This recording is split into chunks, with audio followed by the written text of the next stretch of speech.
Hey, one more thing before you go.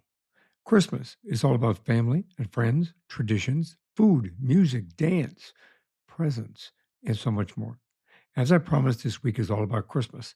And in this episode, as well as some subsequent bonus episodes on Thursday and Friday, we're going to explore some of my guests' favorite Christmas or Hanukkah memories, their traditions from all over the world, and what the holiday means to them. Stay tuned.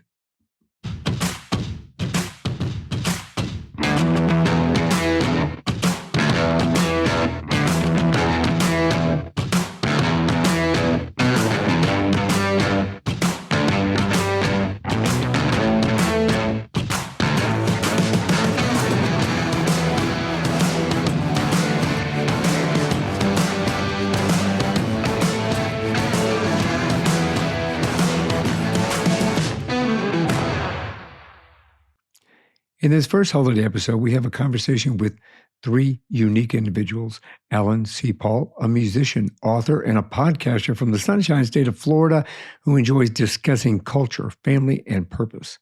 My second guest is my friend and fellow podcaster. You've heard him here before. He's a Kentuckian, James Leo York, who shares with us his favorite memory of going back into the holler, and we'll explain what that is, with his dad to get his Christmas dinner for the family. And then Dr. Dawn Menge. She's a teacher. She's an author. She's a mother and a grandmother whose favorite Christmas memory was turned into a book for children.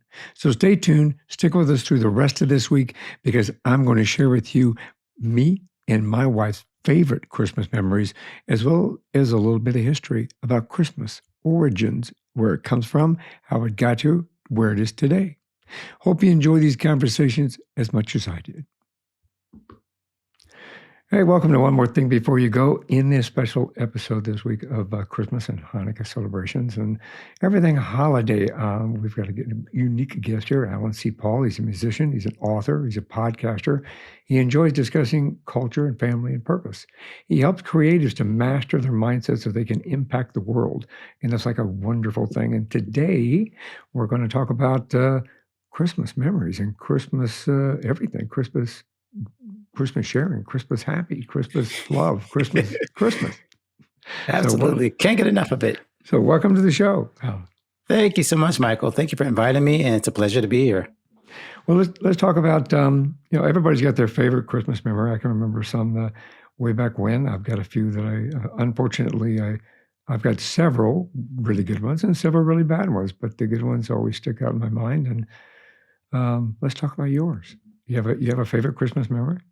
Well, there's, like you said, there's. It's funny how like the happy and the sad all come together. I guess poignant would be the best word for it when it comes to Christmas, because the memories can all combine. Like the happiness of opening gifts, the happiness for me celebrating Christmas with my family, and the first memory that pops into my mind is actually leading up to Christmas. And my family, we all grew up in Pensacola, Florida, which is the panhandle of Florida. So it's very kind of small town, small city, not huge.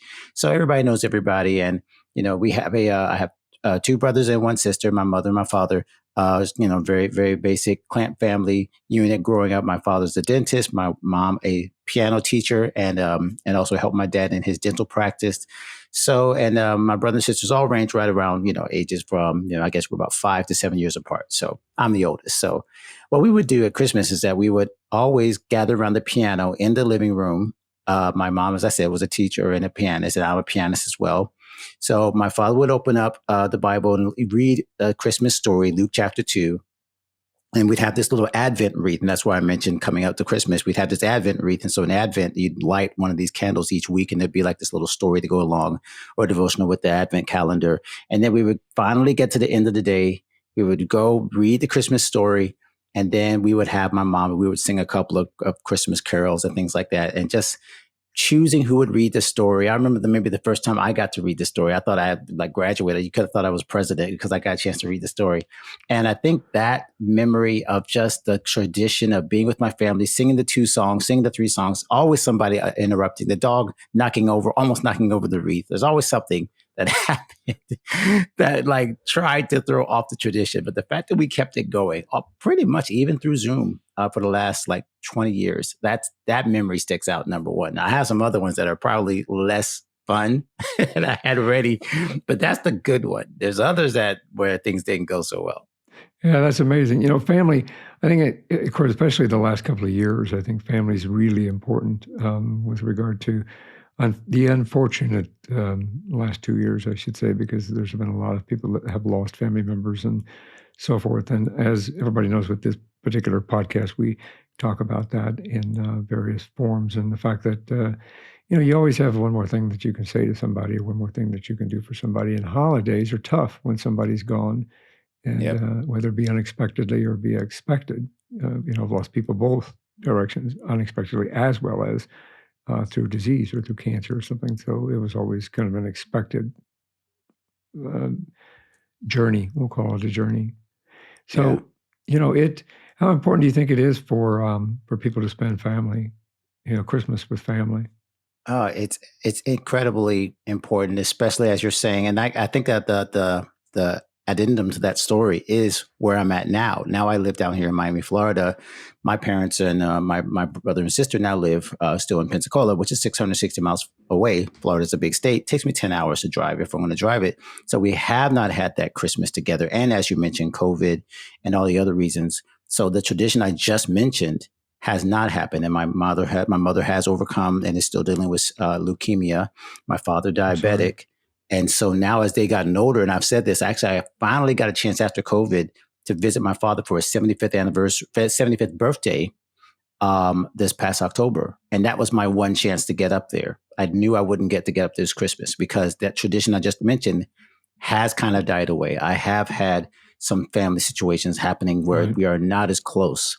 And so I'm feeling it, even though I have my family here in Miami. I'm very happy that my wife will spend some time with my in-laws, and we've kind of replaced it, but there's no replacing that time.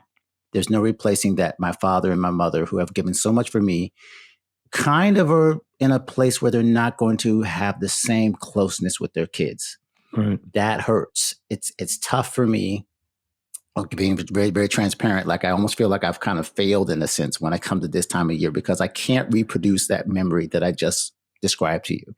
And so that one more thing is I would love to just go back and get all of that. So if I can't create the entire memory, at least I have to be on the phone. At least I have to do something to say thank you for all the years you did give those wonderful Christmas memories to me so that I can kind of at least repay it or at least keep it going, now with my own family. Yeah, do you have kids? Yes, I have 3 kids. 3 kids? Three adults. Can't call them kids anymore. My youngest is upstairs. She's 23. So yeah, they're all. I have, mine are 30. Wow, 31 and 29. So and they're still my kids. Yeah, but people see me and they're all, I get it all the time. Like, you look like your son. You look like your brother. Like, yes, thank God that I still haven't let all 47 years get to my creases yet. Thank God. This works. But yeah, I'm thankful for my hair. See, I still have my hair. So. Exactly. Yeah, you can see the streaks here. You could tell, but I'm hiding it on the top. Yeah. Well, you see the white here. It unfortunately comes out on this end of it. But I've always got some one up. See, I'm the older brother, so it's kind of I've got that on my brother. But my brother's losing his hair, so I say, hey, he gives me crap about being old. And so I say, yeah, but look. Exactly. so it's good. So what's it like spending Christmas with, like in Florida? You guys don't get snow. Right. Yeah, no, it's always we get like maybe, below 70 is like time to take out the winter coats for us. I have now, if I'm married now to my wife for 25 years, Leah, she is Jamaican and Puerto Rican. So now we celebrate a very different kind of Christmas where instead of turkey and stuffing, we have jerk chicken and curry this and pretty much anything we can cook. She showed me the menu on the family chat. And I mean, you would think we were going to have an army platoon over, and there's just like 5 or 6 of us and the kids and the nephews and nieces. But yeah, it's still the same thing, still about family, whatever culture it is, it's still about, I think the holiday people, want to find anything else about it that, whether it be religious, whatever it is, at the end of the day, it is family. The story of Christmas started with a family. It's about a family, starting in not so easy situations. And no matter what you're celebrating, it does come back to family. Yeah, and that's important. I think that's important. And, in the years that sometimes Christmas gets lost in the commercialism. And, Absolutely. I think that recently it's come back to family, and more importantly, because of certain situations, it has really kind of exploded more into making sure that it's family. Like you had just said a little bit ago about and I'm sorry about your mother. I wish her well on that journey. Thank you. It's you. So you're a musician, right? That's correct. And what do you play? What do you do? I play pretty much, I always say, have keyboard will travel. I, graduated with a degree in jazz, but I really do play pretty much anything that, I work in my church. And so I play, Christian music, gospel music. And then, of course, in the God and gig side, the gigs is obviously anything that they ask me to play on top 40 gigs or whether it be jazz. So, yeah, I like to call myself a, jack of all trades when it comes to music. And this works. And you have a podcast. Correct. Talk about your podcast. It's Gods and Gigs.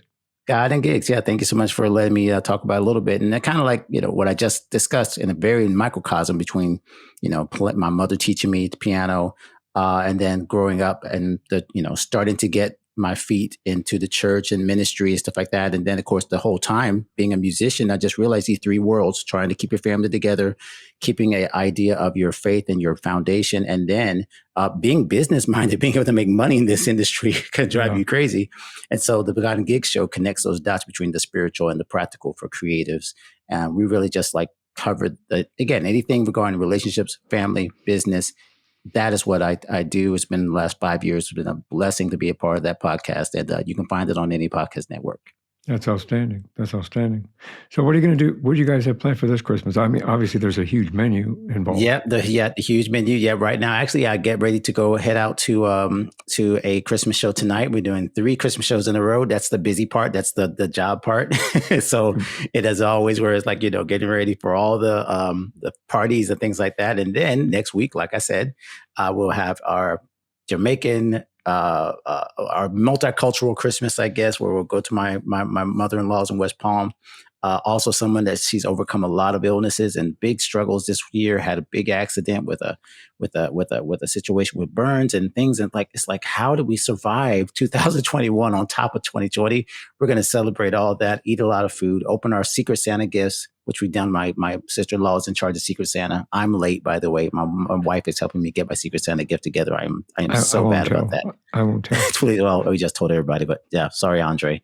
Anyway, but we're going to get all that together. And yeah, the memories, I believe, are all about just hanging around, watching movies, letting my two nephews, 4 and 2, I believe, run around and play with Spider-Man dolls. And yeah, my part as far as the preparation is really just to not mess it up, just relax, just very, very cool. That's the hardest part for me. Sometimes I want to do too much, and sometimes it's I got to sit down and just relax and enjoy the moment. So that's honestly the most important thing for me, is to not overcomplicate things and overthink it. Just enjoy the moment, take it in, and like you said, these moments don't come every day, and we don't know when they'll be over. So I want to take advantage of that. That's an outstanding opportunity. Let's talk about some of the other things you do for the world and for creatives. I think that you give a contribution back to those of us that are in the creative world from different perspectives. So can we talk a bit about that? Sure, absolutely. Yeah. Yeah, I appreciate you again. Let me talk about God and Gigs. And, I do have my own site, allencpaul.com, and I kind of, go all over the place when it comes to faith, culture, creativity. It's really just my brain on steroids. And God and Gigs is just that one section where I really tried to hone into what I do between working in a church, working in the Christian and the faith space, and working in the secular, whatever you want to call it, whether it be mainstream arts and entertainment, whatever that is, the mainstream arts and gig world, I guess you could say. So I've had freelancers on my show. I've had people that have worked in the White House, who played in the White House. I've had Grammy winners on my show interviewed, people who have worked with Lady Gaga, Beyonce, Kanye West, all these people who are real people. And I love to go behind the scenes to talk about, okay, how do you keep your life together? how do you make sure that you do take care of your family? Things like holidays and balancing out your 9-to-5 job if you still have a 9-to-5 job. And believe it or not, many of us, especially this great resignation time of 2021, which I was just listening to a podcast about, so many people are quitting their jobs over this pandemic, and they're looking for the next thing and they want something fulfilling. Most of the time, there's something creative or on the inside of us that we don't explore because we feel like we can't make a living doing what we love. And so what I really try to do is just show how you can draw the line between your commitment to yourself, your foundation, the spiritual connections that you need to do that, and then the practical of actually walking through that. What does it take to make a living doing what you love and still have a fulfilled life? That's outstanding. That's amazing. I think, and I'll make sure that that your link will be in the show notes so that people can get to you both ways through your website, and that contains every direction that people need to connect you. Right? Exactly. Yep. Very cool. Yeah, it's interesting. I spent a lifetime in law. A lifetime. I guess some people will call it a lifetime, but my career was in law enforcement before I got injured, and we had to readapt during holidays because I was always working them. So, once I retired, it got better to kind of reconnect and make sure there was family, because there were so many times that I missed holidays with my family because of the job. So the advent of allowing family to get together, I think, is the most important thing. So this is one more thing before you go, before we leave. Do you have any words of wisdom you'd like to share about Christmas or life in general? Well, number one, Michael, thank you so much for inviting me on again. And thank you for your service, by the way. You just mentioned law enforcement. You spent your life serving other people. I think this is what my one thing before I go would be, is to find a way to serve someone. Is the fact that so much in this culture has turned into me. And if there is one message at Christmas, and, again, as from my Christian background, it is about what God did in serving us, doing something for us, a gift to us. Giving his best. And so I feel like that's just what we need to do as people, as, human beings, is give somebody else your best. And, we always say it's better to give than to receive. It's really true.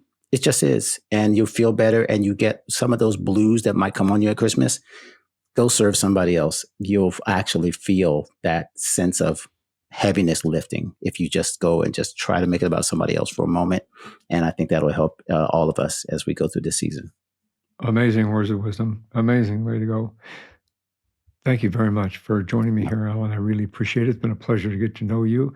We'll have to come back and have a conversation on my regular podcast.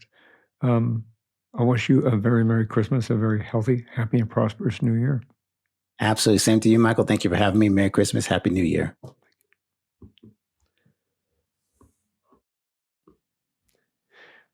Welcome back to the special episode for Christmas Stories. We got my good friend, James Leo York. You guys know him. He's been on the show a couple of times before. He's with the 13th Floor podcast, which I will have information for those of you who are just joining to be able to connect with. It's an outstanding podcast, which we'll talk about here in a few minutes. But first, we want to talk about Christmas memories and things like, what's your favorite Christmas? Now, you are from Kentucky. I am. So how does Kentucky celebrate Christmas? How do you celebrate Christmas? Well, Kentucky's a temperate area, so usually it's cold on Christmas. We if we're lucky, we'll get some flurries. But one thing that's really popular, at least, just to celebrate winter in general, is sledding if it does snow enough. And one notable thing, bourbon comes from Kentucky. So putting cognac or brandy or rye whiskey in your eggnog is kind of a sin. So it's got to be bourbon in your eggnog. That's one notable thing. Yeah, bourbon, and I've not had bourbon in my eggnog, but it's worth a try, right? It sure is. It might solve a few health issues. We were just talking about that. Yeah. We might have a surprise cure for a few things. There we go. What it's like my Colorado days. I miss the snow in this time of the year, in the holiday.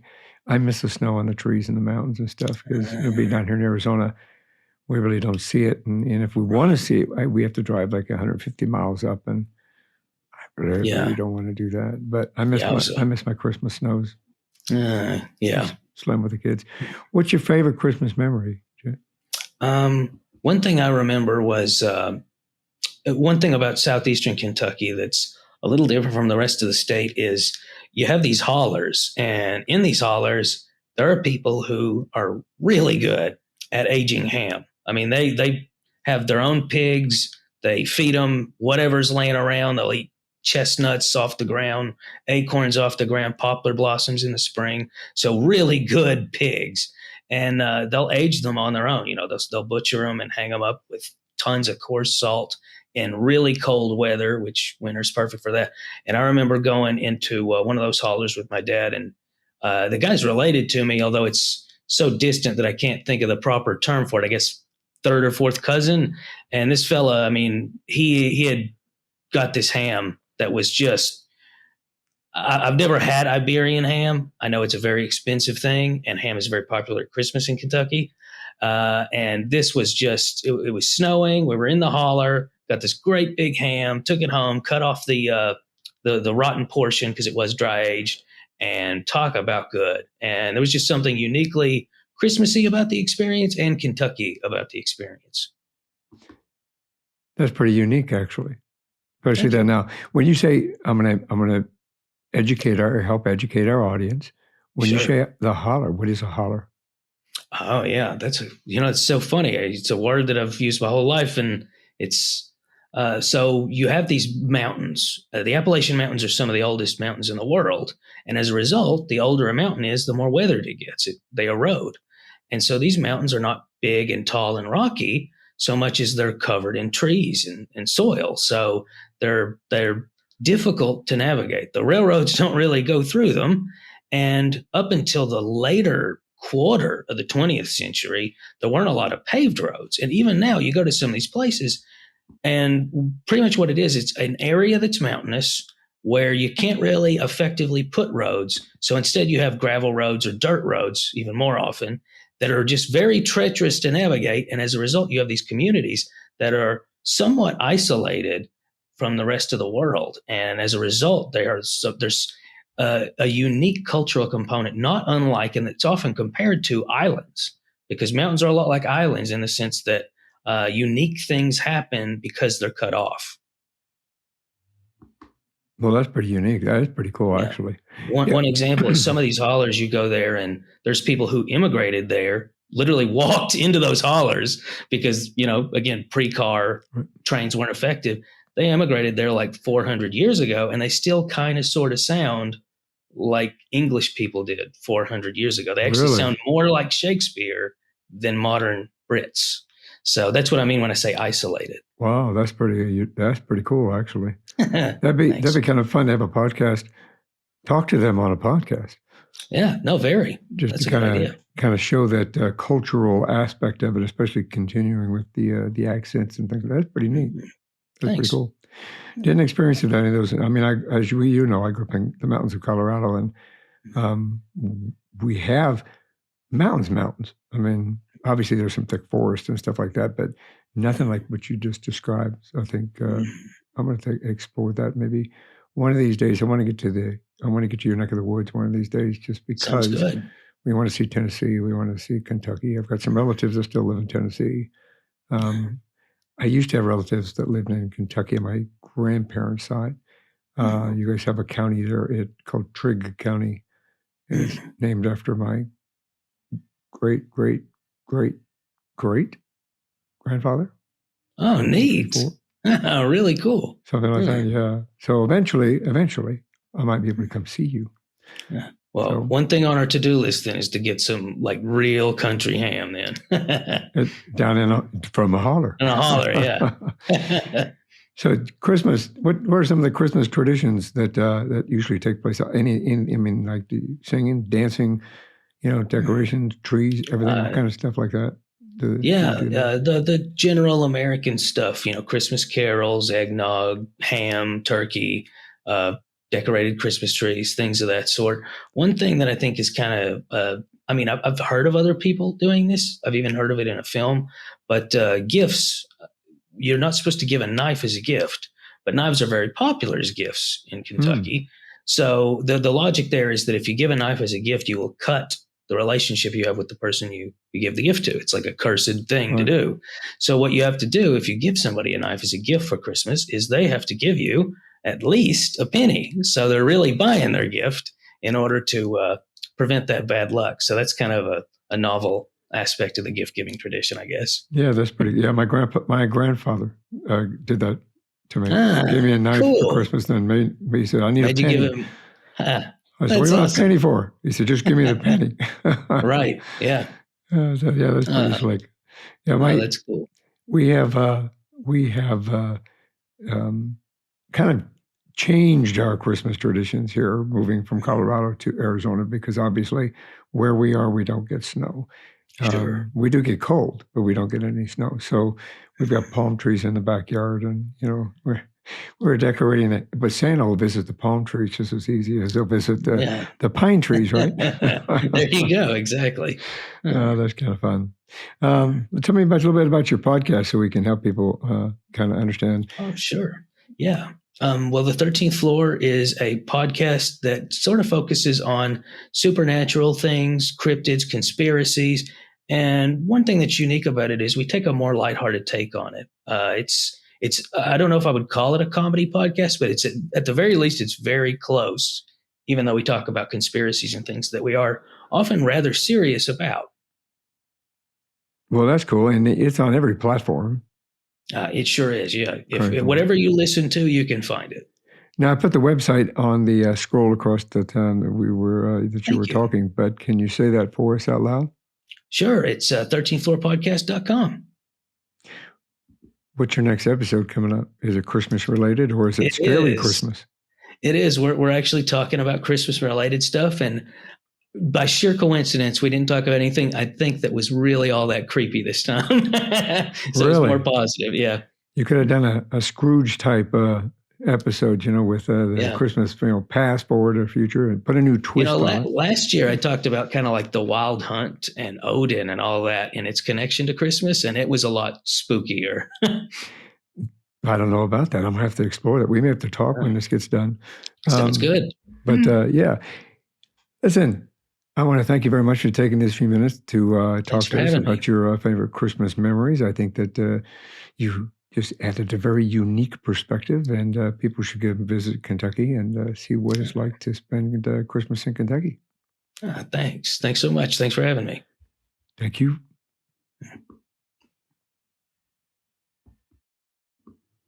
And continuing our conversation about our favorite Christmas memories and what the holiday means to us, Dr. Dawn Menge has won 29 national awards as a self-published author of the Queen Vernita's educational series, including her Christmas book, Queen Vernita's Magical Christmas Train Ride, where you can find it on Amazon. The link will be provided in the show notes, as well as her website, so you can get in touch with her. But this is going to be an exciting opportunity to kind of find out a little bit about how she wrote the book and what her favorite Christmas memory is. So welcome to the show, Dawn. Oh, thank you for having me. And I have actually won over 44 awards, international awards for my series, including some film festival awards in Italy. And I went to the film festival in July, and my series won the Special Recognition Champion Award from Conquering Disabilities with Film Festival. And several of my books won Best Book for in the Miracle Makers. So I haven't really updated everything since then. That's something I'm going to do over my Christmas break while I'm a teacher. So, well, thank you for your service as a teacher. That's an outstanding occupation, actually. Not enough recognition, unfortunately, for teachers. Well, I've been teaching students with severe cognitive delays for over 20 years. So I'm getting ready to think about retiring soon. Well done on both, actually. Well done. Well, let's talk about your obviously you love Christmas. You have a Christmas hat on, so let's talk about your Christmas party today. So we had our Christmas dance, and so I just got home, so I'm wearing my Christmas stuff. And my favorite I love Christmas. Love Christmas. I love fall. I love all the holidays. But what I wanted to talk about was my book. All of my books are based on real adventures, my family adventures, and everything in my books is things that we'd actually done, and everybody in my books are real people. So one of our favorite adventures was when we took the train ride from Williams, Arizona to the Grand Canyon. And then there was 19 of us, and you can see in the back of the book, there was 19 family members, and we all went. And after we went on the train ride, we came back, put our pajamas on, and we rode the Polar Express. And our family members were from their 70s to, I believe, my youngest grandson was 3. And this is actually him in the picture. And he fell asleep in Santa's lap. He was so tired. But that is what my adventure is based on, is our actual trip. And so we went in Flagstaff, they had a Santa's workshop. And these are my grandchildren. And so the illustrations come from actual pictures from our trips. And they were making a stuffed animal inside Santa's workshop. So we went there afterwards, and it was snowing on our way to the Grand Canyon. And this is my grandson. So we went on the Polar Express, and we got to listen to the story, and Santa was on the train, and we had hot chocolate and cookies, and it was snowing, and it was so much fun.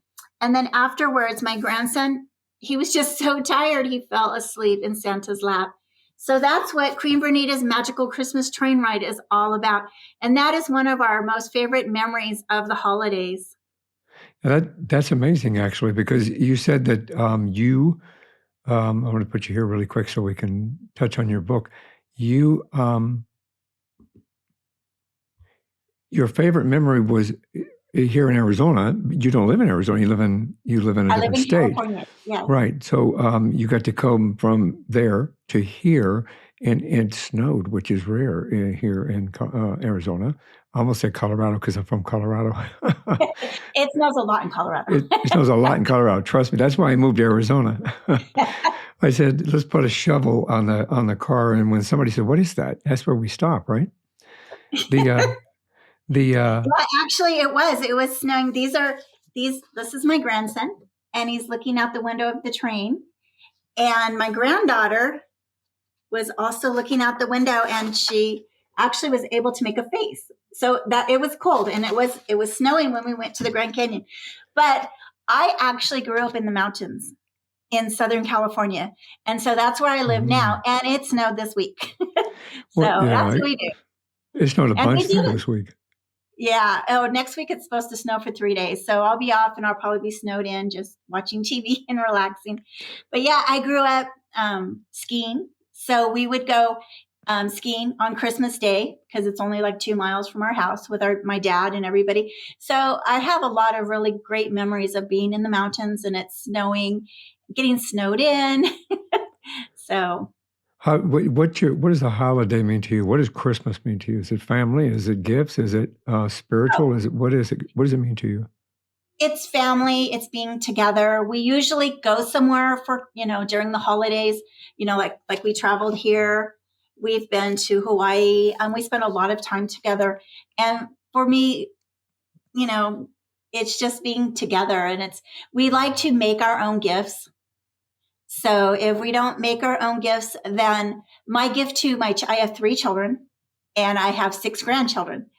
And so normally what we do is we go somewhere together. That's my gift to them, is to do something together. For many years, we went to Knott's Berry Farm for Christmas and spent, the day there together, and got to see Santa Claus and do all that. And now, my children they're almost in their 40s. So they're really busy. They're all working and going to school. So it's hard to get together like we used to when they were little, but it's still the togetherness. Well, that trip, you said there were 18 people that went on the trip here to Arizona? Yes. That's a lot of people to take on a trip. That's amazing, actually. What a unique opportunity to be able to take those generations of individuals, get them all together, and experience something like that, both on that train and then on the Polar Express later. Yes, I think we had 3 different states that were there: California, Idaho, and Arizona. Well, we were already in Arizona, but my cousin was from Arizona. But yeah, we all got together, and there was 4 generations, I think, were there. But we do that a lot. So that's amazing. What a unique opportunity. That's really cool. A lot of people, unfortunately, I think that people forget that family is the most important thing. Yes. And the togetherness of that family is part of that magic of Christmas, of the holidays. Yes. At least that's what I miss about it. My parents have passed, my grandparents have passed, but we used to have huge family gatherings. I had Yes. 40 cousins actually. Oh my So, gosh. yeah. That's a lot. My mother had 7 other brothers and sisters, so it was a family of 8 plus the grandparents and great uncle, great aunts, and then their kids, and then the kids had kids, and so yeah, we had a lot of people. There was a lot of people. We took over.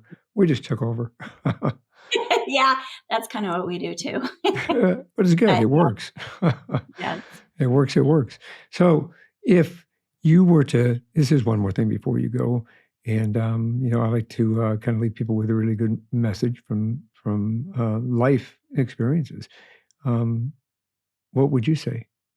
What advice would you give to people about the holiday and in this particular holiday? Everybody starts getting really stressed about making it perfect, and you know what? Just having your family there, your friends that you really care about, that's perfect. It's not going to go smoothly. If you have a lot of people, something's going to happen, but don't stress over it. That's not the purpose of it. And you're losing sight of what Christmas really is if you're obsessing over what the gifts that are giving or how much you're spending, or, spending time with your family is really what it's about. Hey, thanks for listening to this episode and these stories. I hope you enjoyed them. Stay tuned for more coming on this Thursday as bonus Christmas episodes, as well as Friday. But the story of Christmas and my personal memories, as well as my wife's, are going to be this Friday. We're going to take a small break for the holidays and share some of my favorite episodes over the last 2 years with you between now and the first of the year. I'll see you in January with brand new guests, brand new topics, brand new inspiration, brand new motivation, education, hopefully some laughter, some tears. We're going to share them all with you. So please stay tuned, enjoy the holidays, and I hope you have a very Merry Christmas, Happy Hanukkah, Happy Holiday, and a wonderful, happy, healthy, prosperous New Year. Thanks for listening to this episode of One More Thing Before You Go, a unique conversation about life. If you like our show and want to know more, check out our website at beforeyougopodcast.com. That's beforeyougopodcast.com. Tell your story, share your expertise, contribute to the blog, and subscribe to the newsletter. You can find us as well as subscribe to the program and rate us on your favorite podcast listening platform. And one more thing before you go. Have a nice day, have a nice week, and thanks for listening. One More Thing Before You Go, a unique conversation about life podcast, is a creation of One More Thing Productions, established 2010, all rights reserved.